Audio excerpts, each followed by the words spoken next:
أرحب بكم من جديد أصدقائي. اليوم سوف يتم تعديل علاقة صافي الصندوق في جدول الصندوق. I welcome you again, my friends. Today the net fund relationship will be modified in the fund schedule.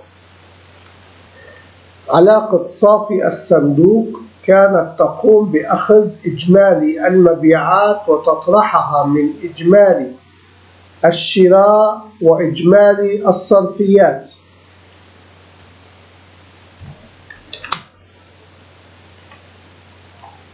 The net fund relationship was taking the total sales and subtracting it from the total purchase and total expenditures. أما الآن بعد تعديل جدول الصندوق وإضافة دفعة التاجر ودفعة الزبون، يجب تعديل صافي الصندوق بجمع إجمالي المبيعات مع إجمالي دفعات الزبائن، ثم نقوم بطرحها مع إجمالي الشراء وإجمالي دفعات التاجر وطرحها مع إجمالي الصرفيات. Now, after modifying the fund schedule and adding the merchant payment and the customer's payment, the net fund must be modified by adding the total sales with the total customer payments. Then we subtract it with the purchase total and the merchant's total payments and subtract it with the total expenditures. هذه هي العلاقة التي تم تعديلها في الخلية. This is the relationship that was modified in the cell.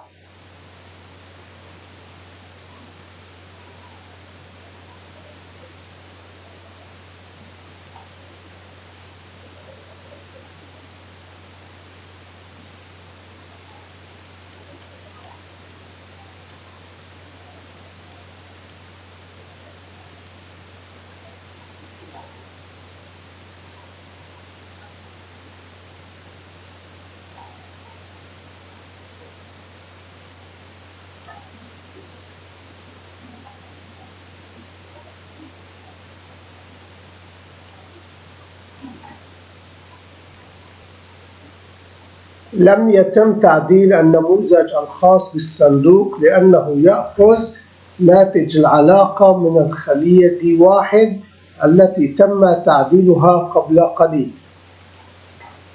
The model for the box has not been modified because it takes the result of the relationship from cell D1, which was modified a while ago.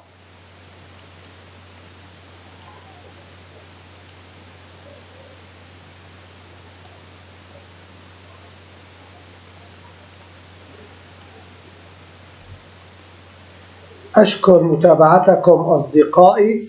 نلتقي غدا إن شاء الله. Thank you for watching, my friends. We will meet tomorrow, God willing.